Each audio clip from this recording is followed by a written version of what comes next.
سبحان اللہ وبحمدہ عدد خلقہ ورضا نفسہ وزنۃ عرشہ ومداد کلماتہ۔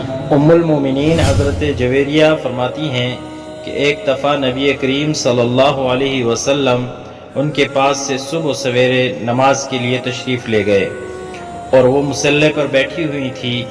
پھر سورج کے نکلنے اور روشن ہو جانے کے بعد تشریف لائے تو دیکھا کہ میں ابھی تک مصلی پر ہی بیٹھی ہوئی ہوں۔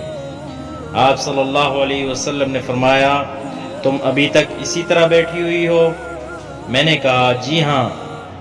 آپ صلی اللہ علیہ وسلم نے ارشاد فرمایا میں نے تمہارے پاس سے جانے کے بعد مذکورہ بالا 4 کلمات 3 مرتبہ کہے ہیں، اگر ان کو تمہارے آج کے تمام اذکار کے مقابلے میں وزن کیا جائے تو وہ کلمات بھاری ہو جائیں گے۔